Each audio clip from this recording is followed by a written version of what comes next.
Sí, hola. Sí, sí, sí, sí, sí, sí, sí.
I don't know who came up with the title, but yeah, I would keep it short. It says Team Leader for Okay. Circular Economy Okay. Okay. within Okay. Okay. DG Research. Okay.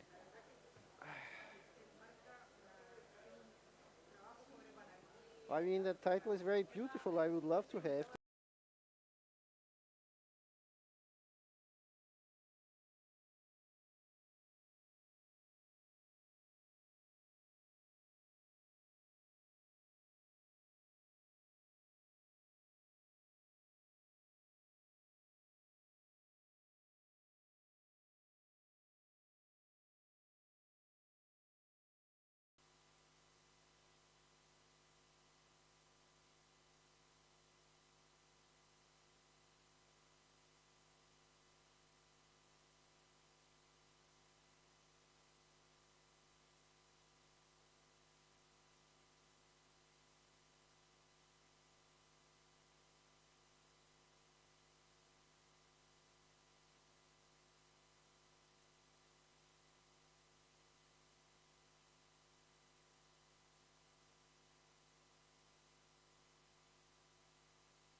Okay. Okay, we are going to start in a couple of minutes, so I would invite you to take a seat. We are going to kick off with this dialogue entitled What's Circular Economy? Where we will discuss about the paradoxes and tensions linked to the circular economy agenda. So, can we make a start? Mario, give us the green light. Where is the... Okay, 2 minutes, and then we'll make a start. So please have a seat and join us. There is just a little bit of an echo here that probably we can get rid of. Yeah, okay, that works fine.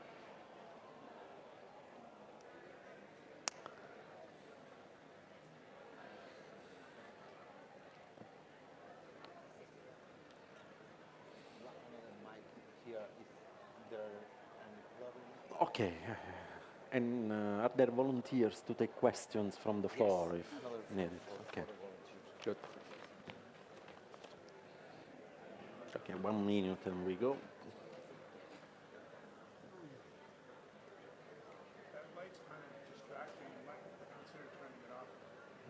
I'm not in charge of it. We can ask them. Sorry, can you...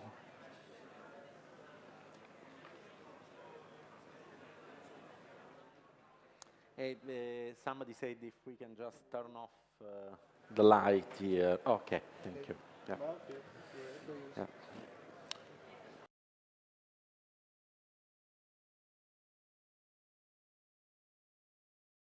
Make a start.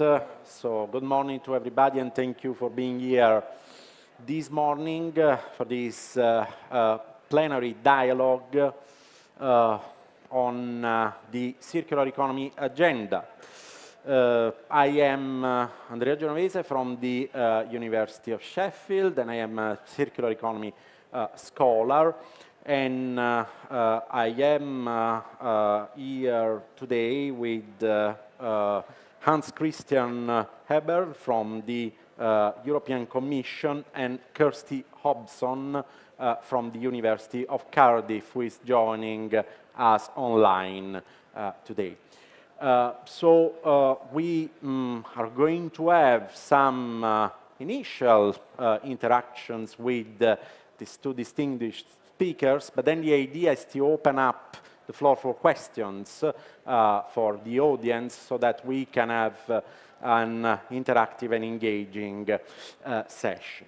Why this session, first of all? Well, we can say that in the last decade, the concept of a circular economy has really gained prominence both in the academic, political, but I would say also in the corporate discourse around the world. According to its proponents, the circular economy represents a new paradigm that can push the frontiers of environmental sustainability by transforming the relationships between ecological systems and economic activities. And we can see that such a paradigm has been incorporated to a wide extent in several policy initiatives, both by nation states, such as the People's Republic of China, which puts the circular economy at the center of its 5-year plan, but also by supranational bodies, notably the European Union and the European Commission. However, despite these legislative steps forward over the past 5 years, efforts to transform Europe's largely linear throwaway economy into a circular one led to little progress, despite some progress in recent years towards circularity in Europe, such as increased recycling rates and the emergence of circular business models. The circularity rate, measured as the use of secondary raw materials, of the total raw materials incorporated in the production process is still at 11.5%, and this progress has stalled in recent years. You can say that further bold action, a strong implementation of existing measures is required to drastically reduce waste, prioritize the reduction of resource use, and improve the introduction of products that are designed for circularity from the outset. This is also what is stated in a recent report from the European Environment Agency that describes the state of play assessment of the circular economy. Also, we must say that in the academic community, the circular economy concept has generated a very intense debate. Several scholars, and here I cite my friend Mario Pansera, who is the conference chair, talk about the impossibility of a truly circular economy within the current growth-oriented framework, which is at the root of the economic structure of the European Union, leading to a question: is a truly circular economy possible after all? This is also the main research question that has informed the Just to See project that Mario led, and which has had its final meeting here in Pontevedra during this conference. We are really lucky to discuss these issues here, the possibility or the impossibilities of a circular economy here today with two distinguished speakers. As I said earlier, we are very lucky to have with us today, joining us online, Dr. Kersty Hobson from the University of Cardiff, whose research interests focus on issues of social and environmental transformation, particularly in the fields of sustainable production and consumption and multi-level governance. And her current research focuses very much on the socio-political implementation, implications, challenges, and tensions of the circular economy agenda. Also, she has a long-standing interest in community-level responses to pressing socio-environmental issues, which sometimes seem to be ignored, the community level seem to be ignored in the CE agenda.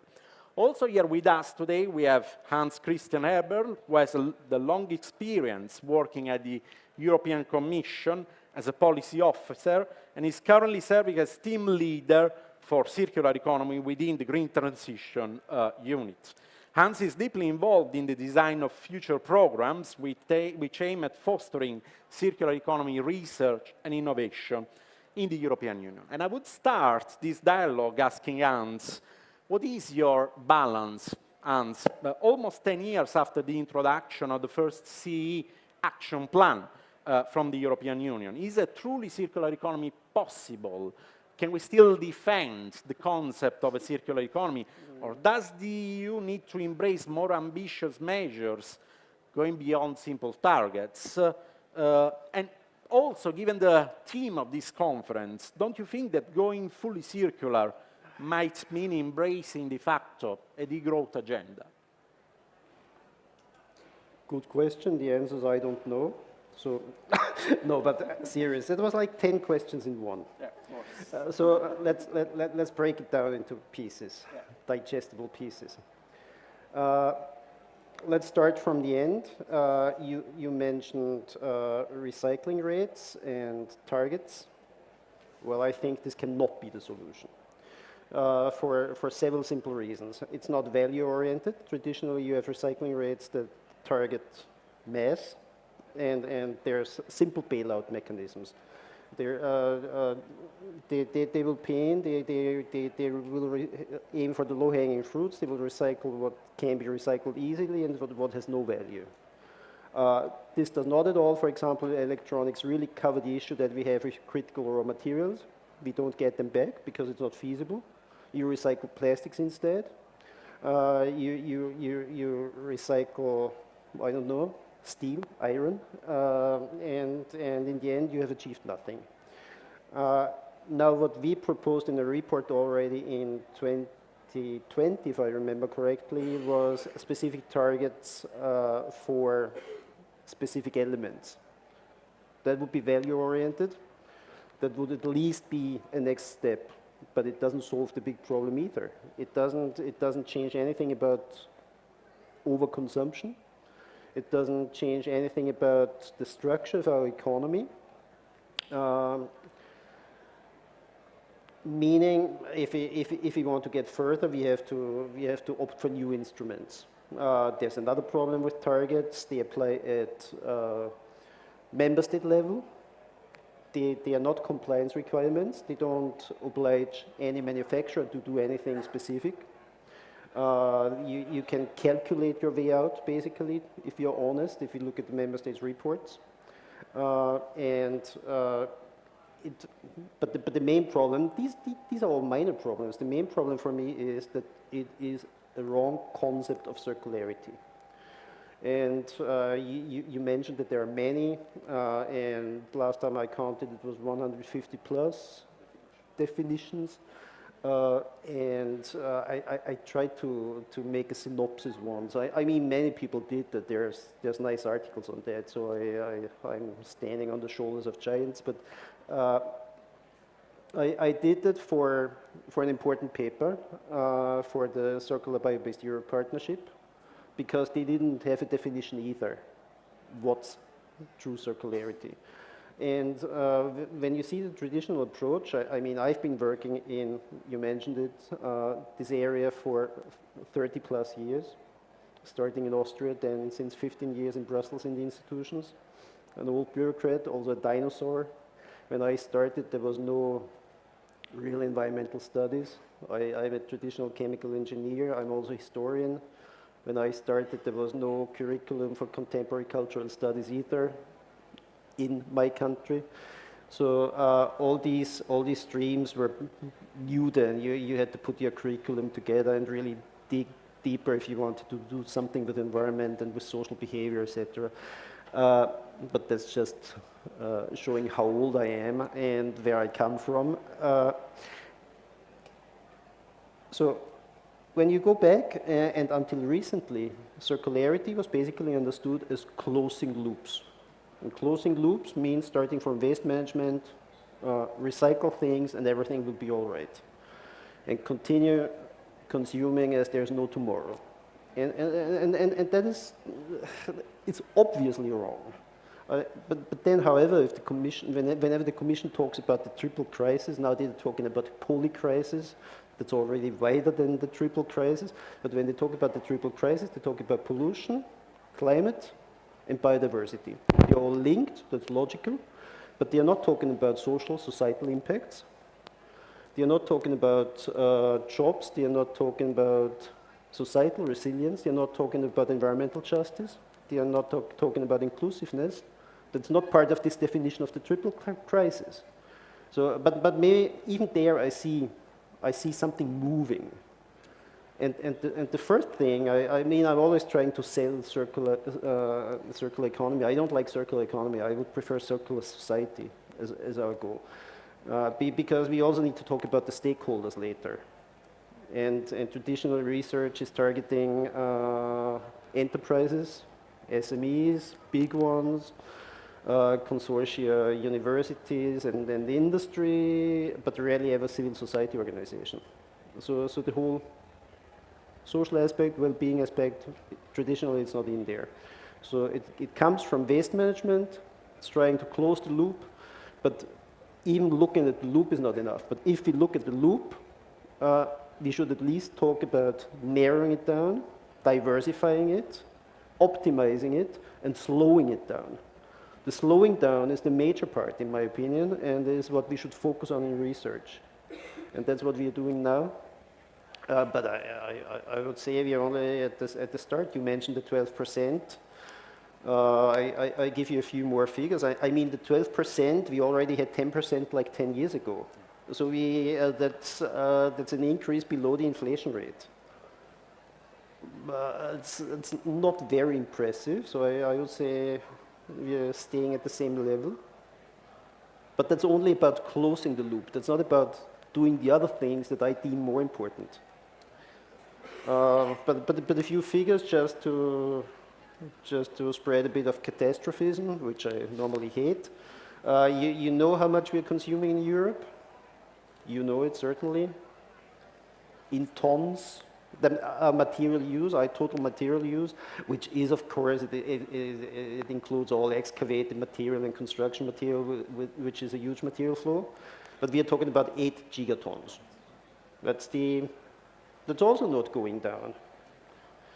That's one thing. So we now have mid-June.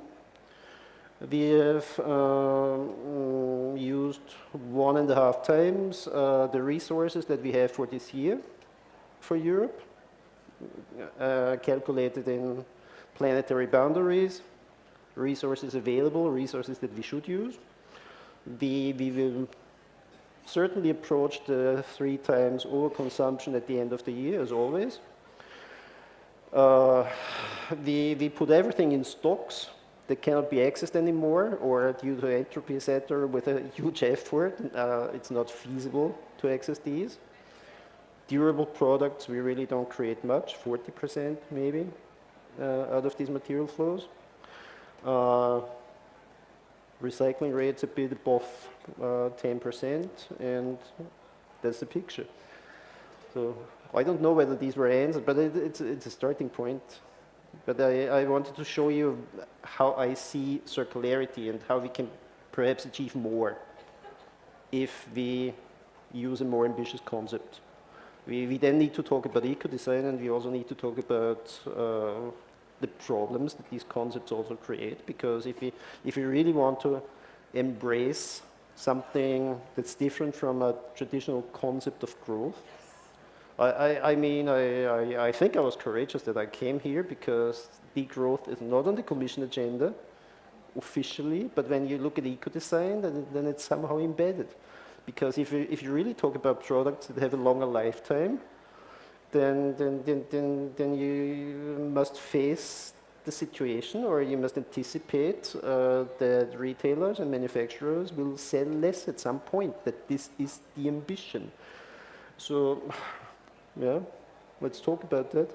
Absolutely. Okay, sorry. No, excellent, Hans, and thank you for this very articulated and honest view. That's really, I think, what the audience appreciated the most. And I would turn to Kersty, who in her work openly argues something that Hans was really touching upon, the fact that sometimes the ontological and sociological assumptions of the circular economy agenda must be more open to more radical critique and reconsideration of the mode of production and consumption, if this agenda is to deliver the profound transformation that its advocates claim are within our collective reach, to use your own words, Kersty.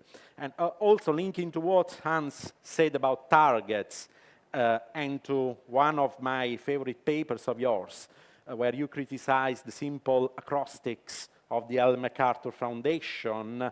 What do you think is currently missing in the agenda of CE proponents, and how can we advance it, also linking to what Hans was saying? Thank you. Thanks very much. Hopefully you can all hear me. Good morning, everybody. Sorry I can't be with you, and sorry you've got my face looming over you. Thanks for that question. Yes, just to explain, I'm an anthropologist and human geographer by training, and for the last 25 years my research... Sorry, is there something wrong? No, yeah, just the sound is very low. Just a second, Kersty. And we're trying to fix the problem. Try now. Okay, can you hear me better? Yeah, excellent. Okay, right. Okay. I won't repeat myself. I was just saying that I'm a social scientist, critical social scientist, anthropologist, and I've been thinking about sustainability and people's reactions to environmental challenges for 25 years, mostly from the consumption, the household, the everyday perspective, not from, not looking at reverse logistics or business models per se. And it was only 10 years ago that the circular economy came onto my radar. And it would be very easy and it would have been very quick to look at it and go, well, it's another iteration of sustainable development, business as usual, sustainable lifestyles, green growth. And that's one interpretation of it. But the reason I got interested and stuck with it is that I saw there was more potential here than with a sustainable lifestyle, say, framing. So, you know, I've been doing this for 25 years, and I remember in the 90s in the UK, it was all about sustainable lifestyles, and it was all about everybody doing their little bit, recycle a bit, buy some recycled toilet paper, and we'll all be grand. And obviously that didn't work out. So if you know the Ellen MacArthur Foundation butterfly diagram, I'm not assuming that you do, but it's become kind of famous or infamous, however you want to think about it, as capturing a particular form of circularity where it has the loops that go around, so repair, reuse, remanufacture, recycle. And when I first saw that, I thought, that's interesting, because actually, if that actually is a serious rendition of what we're trying to achieve here, it has quite serious implications for our everyday socio-material relationships. And talking like a social scientist there, what I mean by that is that if we really do want repair and reuse and remanufacture to be more important than recycling, to displace recycling as the main thing we do, then it's only the consumers that are going to be doing most of this. So of course you have businesses, of course you have intermediaries, but you and I, as people who are consuming this stuff, we've got to get on board.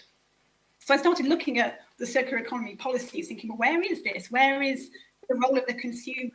Where are we all being positioned as active agents within the circular economy? And couldn't really find much other than talking about consumer acceptance of new business models. And that's pretty much how the circular economy has developed within policy and within a lot of research since then. So if you look at most papers around the kind of social sciencey aspect of circularity, they're often talking about product service systems, and I'm including some of my own work in there. And what that does, if you think about the framing, I think, you know, mentioned before about sort of different kinds of concepts of what circularity is, it stays very much within that consumerist framing. So it has a very much build it right and the consumers will get on board. And myself and lots of other social scientists now are thinking, well, actually, you know, that is the wrong framing. If we move away from consumerism and think instead about the stewardship of resources, then it really does change the lens about the role that you and I play. And I'll give you an example there. So there was a really interesting study done, it was a few years ago now, by LE Europe. And it was a sample of about 12,000 households across Europe, asking them, do you repair, do you share, do you lease, do you rent? And I think it's one of the biggest surveys ever done about that issue. And whereas 2/3 of the households said they hadn't repaired something themselves or gone and got it repaired, 90% of the households said they'd never leased or rented anything. So this whole idea of the sharing economy, this whole idea of new product service systems rests upon the consumer getting on board. But here we have us as citizens, consumers, not doing that. And I certainly think if you look historically about what it takes to shift societal norms, a bit of advertising, a bit of nudging, campaigns about doing your bit, etc., aren't going to get us towards that. So I think it's very much not about trying to make consumerism work better for circularity. I think it's about reframing circularity as not about consumerism per se, but about citizens becoming stewards of resources through the life cycle and us playing an active role in that. I could say more empirically about that, but maybe I just want to stop there as kind of that's my positionality on all of this, and we can come back to some specifics in a minute. Thank you. Thank you very much, Kersty. A very illuminating point of view, which also resonates with what I and Mario think about the concept of a circular economy. Let's not throw it away, but let's start a sort of a struggle to radicalize, politicize it, and to reclaim it, if possible, and to embrace a more ambitious circular future. And linking to what both of you have been saying, I have another quick question, but I would like, a very short answer before we turn to the audience. We have been talking about targets, measures, the role of consumption, citizens, consumers. Still, I believe that a truly circular economy cannot be implemented without rethinking the way in which we plan our production activities, in which we allocate resources.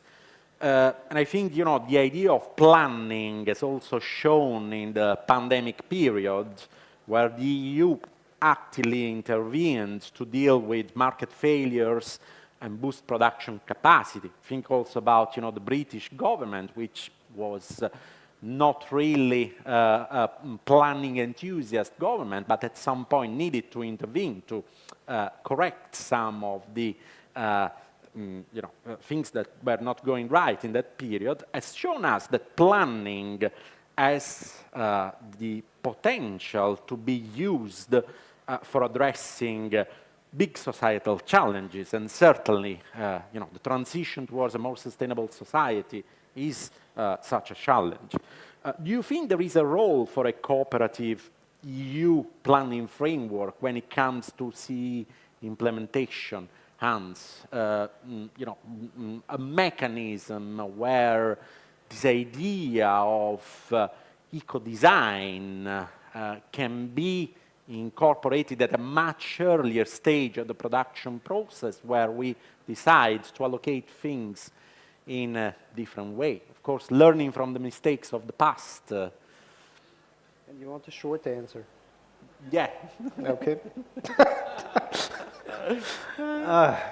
5 minutes, let's say. But you're touching on a debate that we have since the beginning of the EU. I mean, the question of interventionism. I mean, that's not even a question of left or right, because even within the German conservatives, you have this debate since the 50s, to what extent you should intervene and steer. And I mean, the traditional EU position is that we create a framework, and then the market will resolve everything. We see that this doesn't always work. So Admission. I think that's pretty obvious. I mean, I think no one in the Commission will deny that.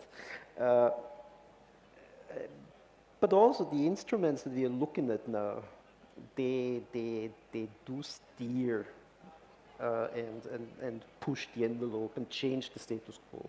I mean, the whole concept with eco-design, expanding it now to the environmental performance, from energy efficiency to material efficiency. I mean, that's a major step. That's the first time that we claim that we not only can measure and compare products, we can also regulate that and make it a compliance requirement. And what I see, the Commission pushes for a resurgence of eco-labeling. So in addition to this compliance level, as a minimum, there will be levels of excellence. I mean, this is a fundamentally new approach in comparison to what you had only 4 years ago in the second Circular Economy Action Plan. And in research, we wanted to have that for a long time. So in a way, we are experimenting with things that the traditional regulatory policy DGs weren't ready yet at the point, which sometimes leads to funny discussions when you write the work program for research. And they tell you, no, but this is not on our agenda, and why are you doing that? Why are you putting your money there? And then we tell them, because I saw that in my crystal ball, that in 4 years you will take the topic up and you will have a communication and you will have a regulation, and then you will ask you what we did and how we could make this feasible.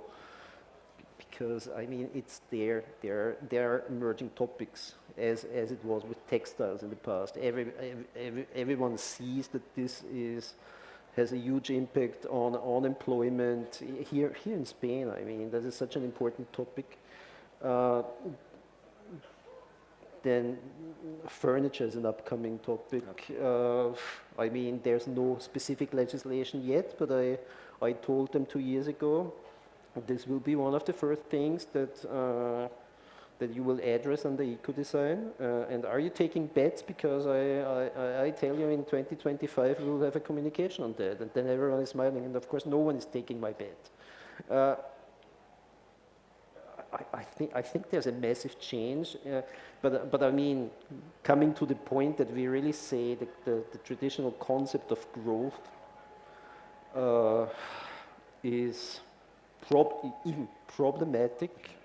Officially, you will not get this message from the Commission. But if you have a minute, I'll read out what I sent as a message.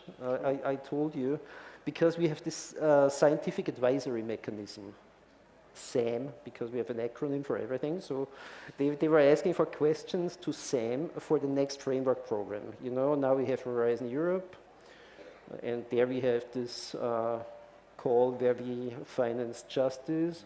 And we had so things already where we try to change the status quo, where we try to bring the societal dimension in, where we question these things, where we put a bit of a challenge to the official Commission position also.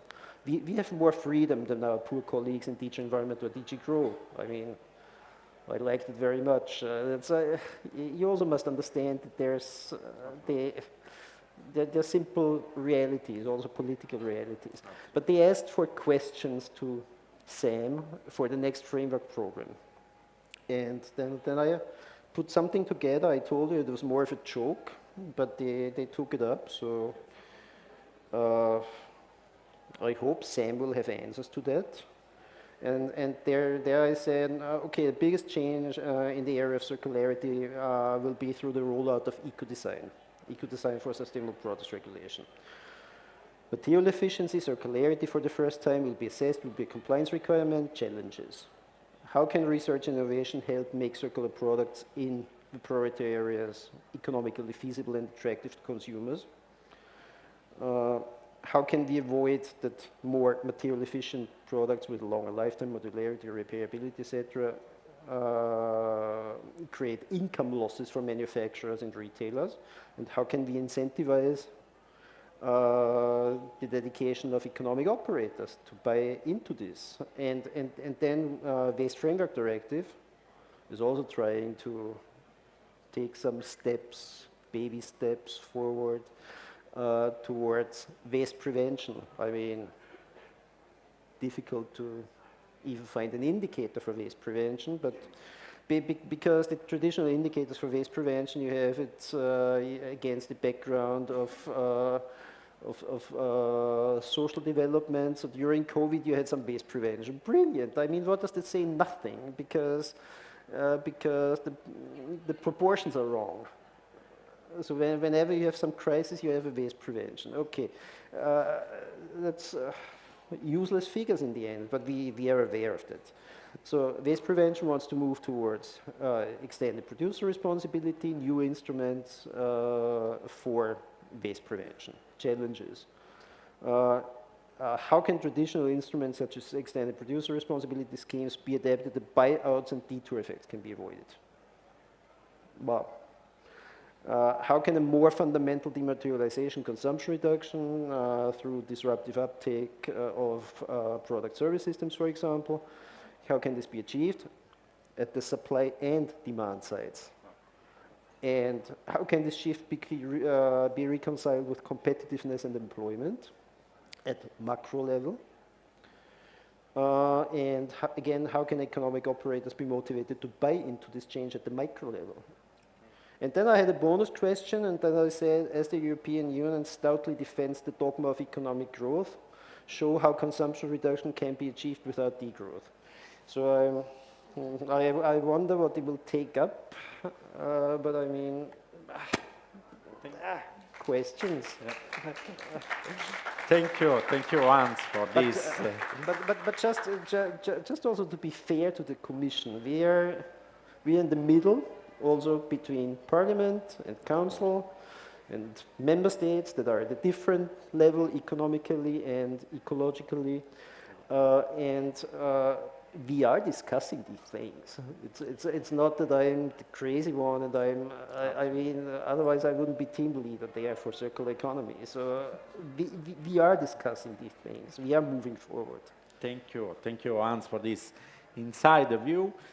Kersty, any insight from you? I mean, also based on your research and community responses to societal challenges, is there no role for planning, even participatory planning, community-level planning for implementing more ambitious circular economy practices and strategies? I can give you an example from Wales, where I live and where I was born.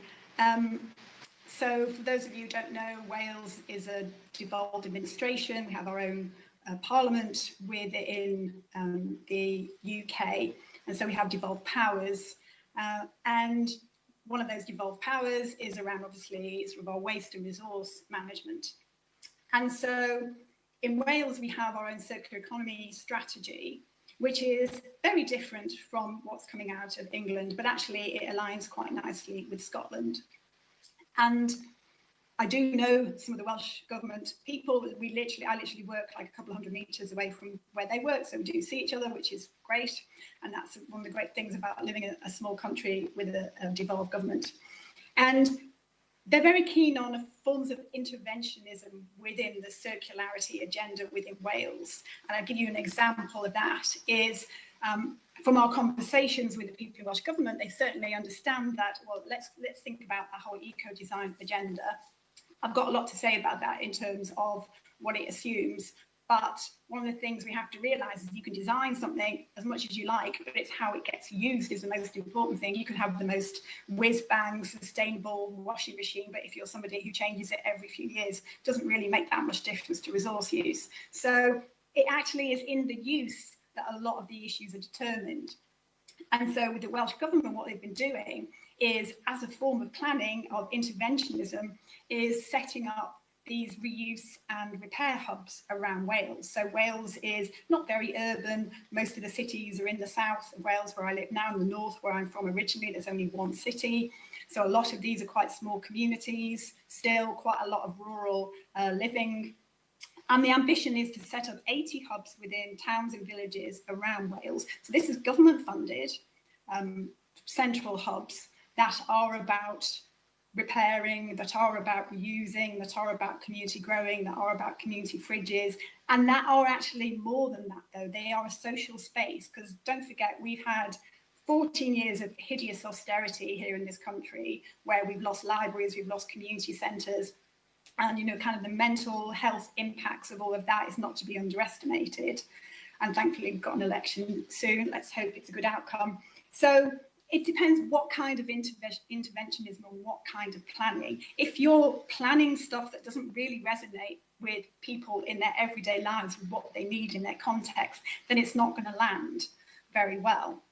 But the centres that I've seen around Wales, we've got a few around Cardiff, Newport up in North Wales, they're actually drawing in communities, and not just communities that are your kind of standard white environmentalist middle class. They are working quite actively to outreach to other communities that are often hard to reach, but are quite hard hit financially from what's been going on in terms of cost of living.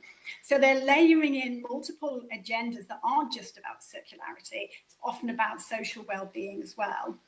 And I'm not saying it's working fantastically. I'm not saying there aren't challenges, but I just wanted to give that as one example of a different kind of thinking about planning and intervention within the social fabric and the social infrastructure. And I think that's the key thing. You know, if there's one take-home message from me, is that what we do need is investment in this kind of social infrastructure if people are really going to engage with circular economy practices in a meaningful way.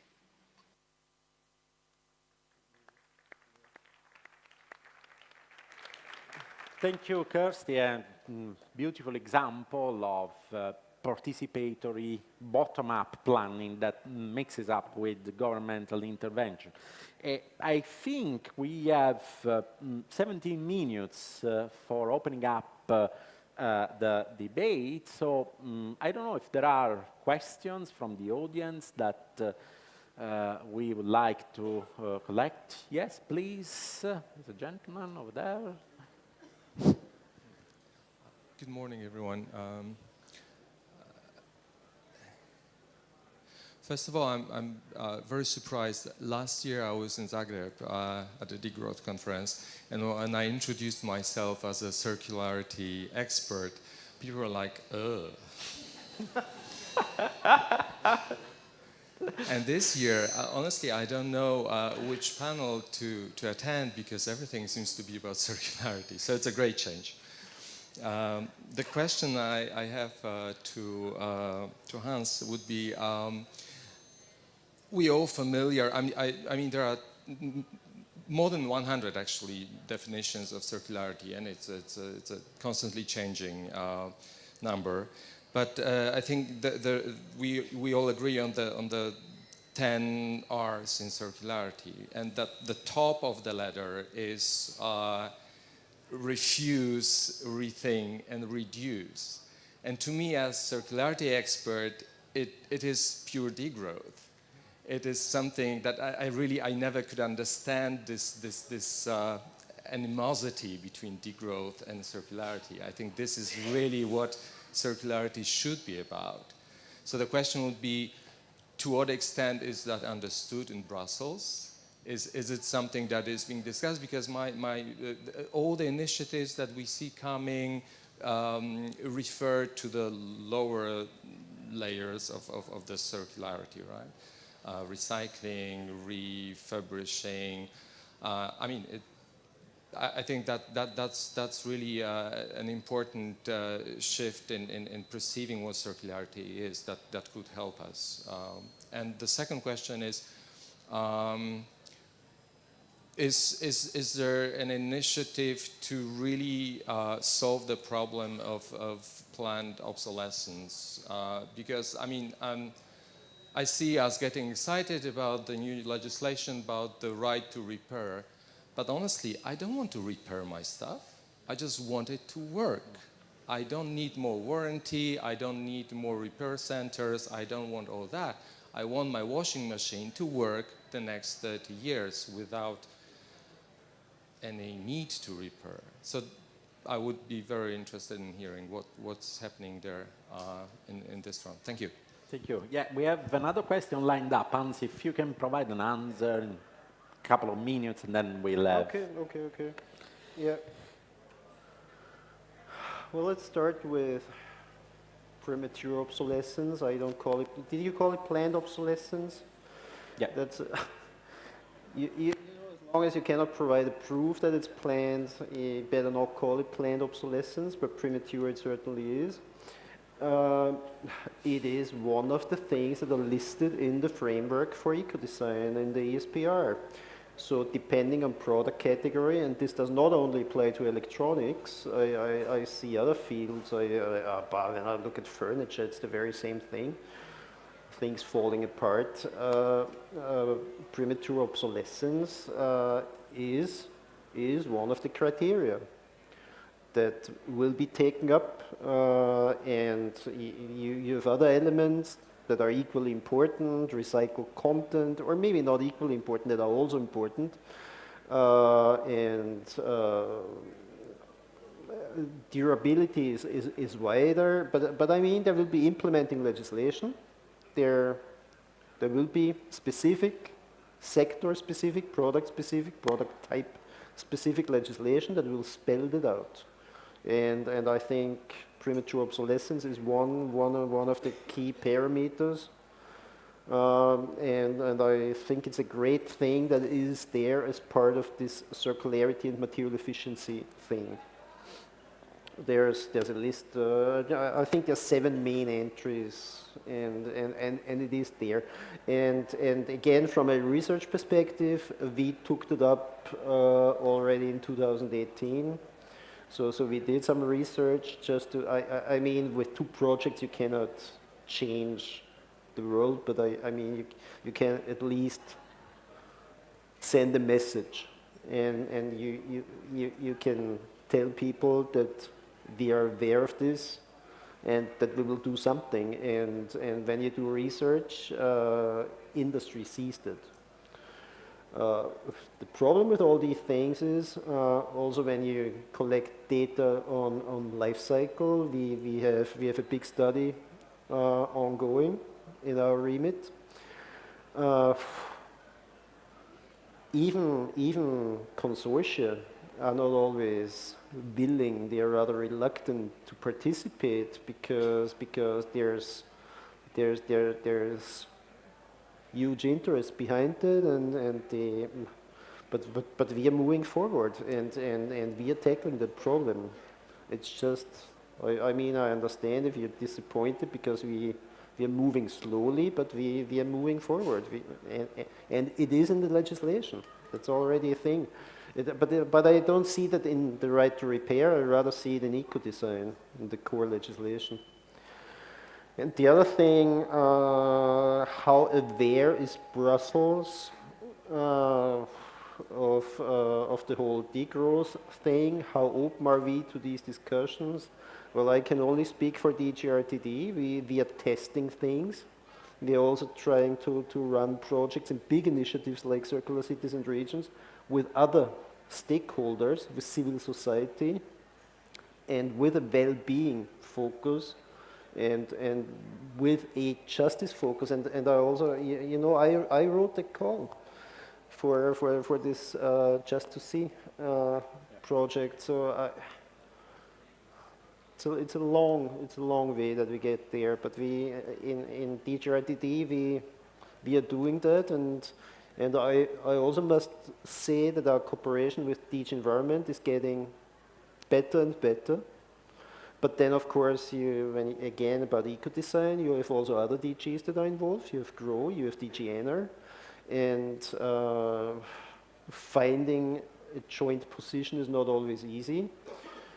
And yes, officially talking about degrowth, it's not happening, and it's always funny when director generals or commissioners are invited to some events, especially with young people, and young people then ask about consumption reduction and about the issue with growth. And well, at least I never got the reply, not even from GROW at this level, that someone would really say, no, we believe in growth, we believe in decoupling. That's always the old word in all communications, decoupling. We are simply decoupling. At least I think there's some honesty that the answer is more complex, more subtle, that you don't hear this decoupling message that often anymore. So I think there's some thinking, but I don't expect miracles. We are moving forward slowly.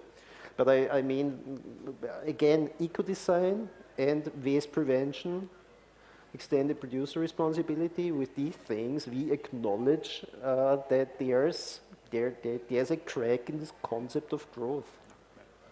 So okay. I think that is obvious.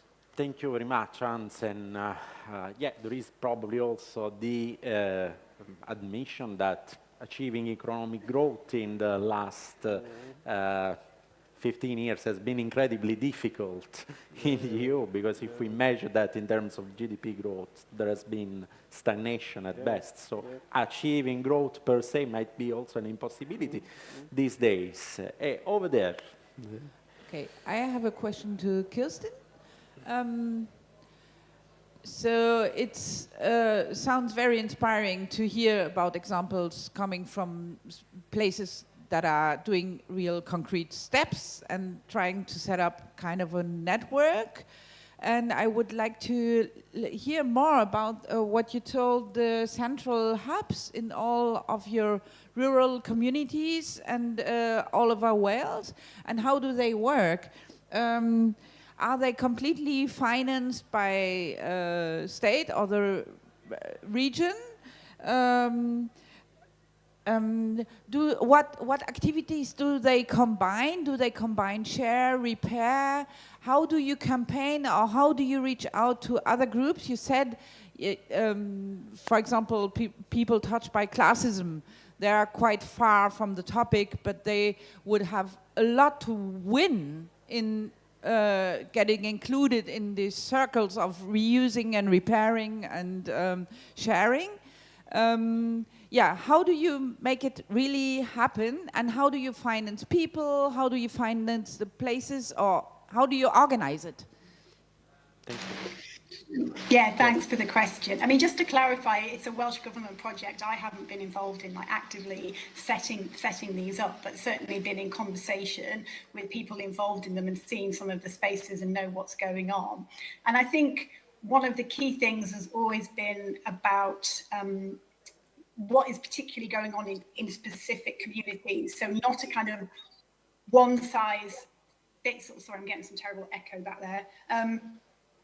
Not a one size fits all for each community. So for example, the biggest city next to Cardiff is called Newport, and that's had quite a lot of deindustrialisation, some quite big social problems, and they've set up a remaker space on the high street as a way of actually trying to incorporate the idea of reuse and recycle, reuse and repair and remanufacture next to the shops to kind of challenge that. That wouldn't work in many of the, really, you know, the high street is a very kind of fluid thing.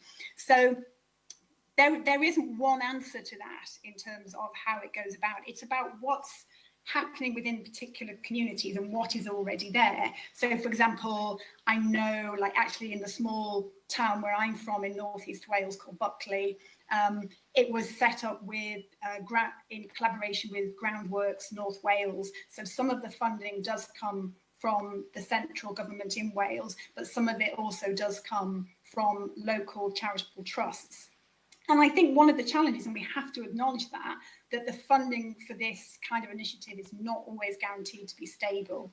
So you have, for example, a network that was set up in Wales as a charity, or actually as a social enterprise called Benthyg Cymru, which basically means borrowing Wales, to borrow Wales. And that organisation has basically set up about 25 libraries of things around Wales, but they've done that very much through raising charitable funding. And they have had some funding from the Welsh Government, but it's been competitive funding they've had to bid for. So my conversations with the Welsh Government has been very much thinking about that funding model. That actually, if these are serious socio-ecological interventions within communities, doing them in ways that actually say, well, they could be around for 3 to 4 years and then they might disappear when the funding disappears, is a massive disservice to that community. And if you frame it very much as that well-being within the community, can we push the funding model to actually be sustained over time? So I think in Wales, we haven't got that right yet. I think there is still too much reliance upon charitable funding and sort of various grants, lottery grants, etc., that are going on. It is a challenging landscape, but I'd say I've certainly seen, sorry, to come to your question about reaching out, again, it's about networks. So one thing the Welsh Government's also been quite good at, I think, is actually not just coming in and going, okay, we're going to do this, let's do it. It's like, well, okay, who's here? Who's here in this landscape? Who are the networks? Who are the community groups? Who are the community leaders? How do we actually all start working together? And they have particular forums set up where these communities do get together and start to work with each other. So certainly in terms of the networks, talked about reaching out to, you know, Black communities, immigrant communities. Those communities already exist. So it's not about recreating, it's actually about drawing in. And I think that's one of the things I've been impressed about here, is that kind of willingness to take a bit of time to actually engage with those communities in their space rather than just kind of parachuting in. So not saying it's perfect, but I would say it's definitely a lot of work, and you need government ministers, you need government workers who are actually kind of their kind of ontological assumptions are in line with a social justice framework. as opposed to just saving resources. And I think that's what I like about what's happening in Wales, is it does have a social justice underpinning to what's going on, which is quite different from a lot of other iterations we see of circularity. Thank you, Kersty.